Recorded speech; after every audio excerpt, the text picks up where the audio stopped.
Mesdames, Messieurs, bon dimanche. Les attentes des provinces et des territoires étaient énormes. L'offre d'Ottawa a été reçue avec déception et résignation. Le gouvernement fédéral propose d'injecter 48 milliards de dollars sur 10 ans en nouveaux financements pour la santé, dont plus de la moitié sera dirigée vers des ententes bilatérales. Justin Trudeau parle d'un investissement significatif à la hauteur des moyens du gouvernement fédéral, mais estime surtout que l'argent à lui seul n'est pas l'unique solution aux problèmes du système de santé.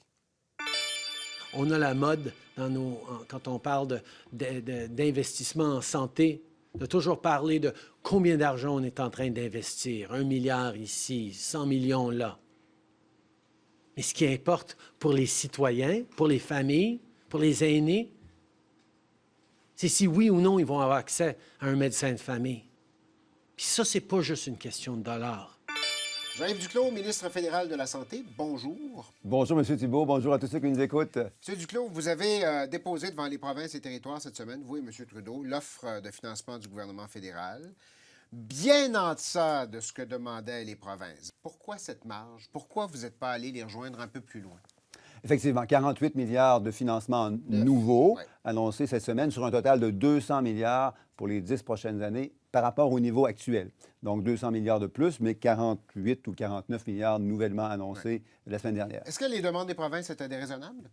Bien, les provinces, et c'est normal, M. Thibault, si vous étiez premier ministre, si je l'étais, ce serait notre job d'en demander toujours plus. Mais ce qui est important de reconnaître, c'est que, cet argent a du sens seulement s'il se traduit en résultats pour les patients et pour les travailleurs. Et les résultats qu'on a convenu d'améliorer au cours des prochaines années avec les ministres de la Santé depuis un an qu'on travaille ensemble, c'est un meilleur accès à des équipes de médecine familiale, réduire les retards en chirurgie en investissant davantage dans les travailleurs, en les retenant, entre autres, investir en santé mentale pour les jeunes et avoir un système de soins de santé qui est plus moderne, qui sauve davantage de vies, qui livre des meilleures qualités de soins parce qu'on n'a pas besoin de se promener avec des fax et des bouts de papier pour aller consulter un médecin ou aller rencontrer une pharmacienne. Vous misez beaucoup sur ça, la modernité du système, les données, l'accès aux données. Pourquoi? À quel point ça peut faire une différence pour la personne qui nous regarde à la maison là, ce matin, qui n'a pas de médecin de famille, qui n'a pas accès à la chirurgie dont il ou elle a besoin? À quel point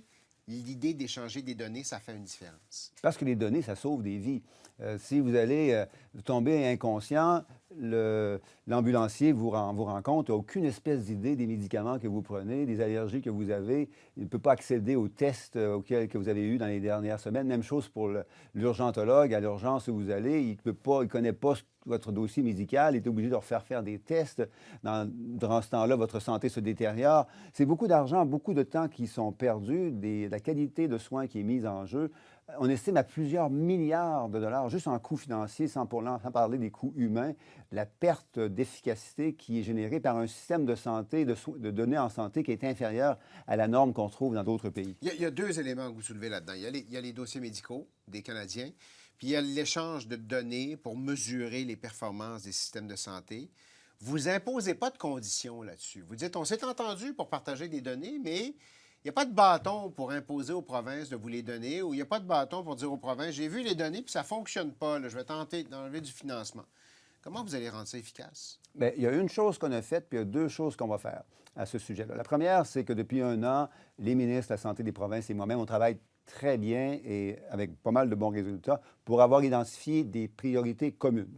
La deuxième chose, c'est que il va y avoir des plans d'action qui vont être écrits par les provinces et les territoires. C'est à eux que revient la responsabilité de gérer les soins de santé. C'est eux qui vont écrire des plans d'action, qui vont les communiquer aux Canadiens, des plans d'action qui vont être tournés vers les priorités qu'on vient d'identifier. Et la troisième chose, c'est qu'il va y avoir effectivement des indicateurs de rendement, de performance et de progrès au cours des prochaines années que les gens vont pouvoir suivre. Par exemple, au Québec, on sait qu'on est un petit peu en retard par rapport à d'autres provinces en matière d'accès à des équipes de médecine familiale. Ouais. Est-ce qu'on peut améliorer ça pour arriver à une norme plus canadienne? Est-ce que les progrès peuvent être observés au cours des prochaines années, entre autres avec les investissements du gouvernement canadien? Donc, vous pensez que la pression, les gens du public, les Canadiens qui vont voir les données, la pression que ces gens-là pourraient imposer sur les gouvernements provinciaux est suffisante pour les faire aller dans la direction sur laquelle vous vous êtes entendu, c'est ça?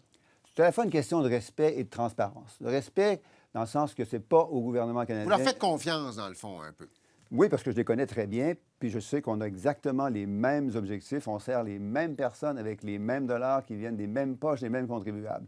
Donc, on est alignés, on est là pour les mêmes raisons. Et au cours des prochaines années, bien, ils vont bénéficier d'un appui supplémentaire pour faire exactement ce qu'ils aimeraient faire au cours des prochaines années. Pourquoi ça marcherait cette fois-ci, alors qu'on a tellement l'impression que ça n'a pas marché dans le passé, que ça a été difficile d'imposer cette espèce de rythme commun d'un bout à l'autre du pays? Bien, un, ça va aller mieux, mais deux, on se parle très sérieusement, Daniel, les prochaines années vont être difficiles quand même en matière de soins de santé parce que le vieillissement, par exemple, va continuer à mettre des pressions énormes sur les travailleurs. Les travailleurs vieillissent, les gens vieillissent avec des cas plus complexes.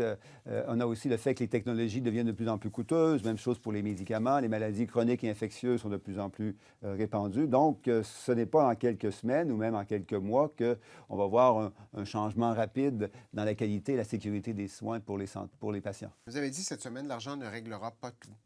Qu'est-ce qui devrait servir d'exemple comme système de santé aux provinces canadiennes? Sur quoi vous vous basez pour dire il y a des modifications à faire dans le système, vous devriez faire comme eux là-bas?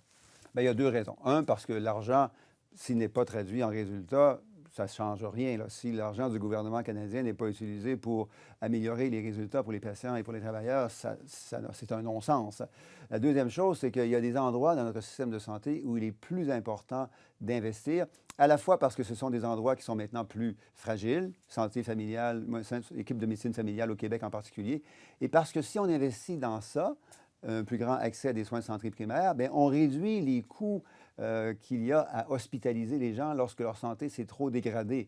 D'ailleurs, ça coûte beaucoup plus cher de traiter quelqu'un à l'urgence que de le traiter par une équipe de médecine familiale. Les coûts à l'hôpital, c'est hors de proportion par rapport à des coûts beaucoup moindres et des résultats beaucoup mieux qu'on aurait à avoir un meilleur accès au Québec, en particulier à des équipes de médecine familiale. La mesure du succès pour vous, quelle est-elle? Bien, c'est un pays où on continue à prendre soin de tout le monde. On a un système de santé qui est public, puis tous les experts s'entendent pour dire que c'est un système de santé qui a le potentiel d'être moins coûteux, de donner des meilleurs résultats en termes de santé individuelle et de santé publique, et d'être plus équitable, contrairement à d'autres systèmes qui coûtent plus cher, qui sont moins équitables et moins efficaces. Qu'est-ce qui serait, d'après vous, la réalisation la plus importante dans tout ce qui a été discuté cette semaine? Donner espoir aux travailleurs. Aux médecins, aux infirmières praticiennes, aux préposés aux bénéficiaires, aux pharmaciennes et aux pharmaciens qui prennent un rôle de plus en plus important dans notre communauté et dans notre système de soins de santé. C'est de leur donner espoir puis de leur dire qu'on va être là pour prendre soin d'eux, pour qu'eux puissent prendre soin de nous. Jean-Yves Duclos, merci beaucoup. Merci.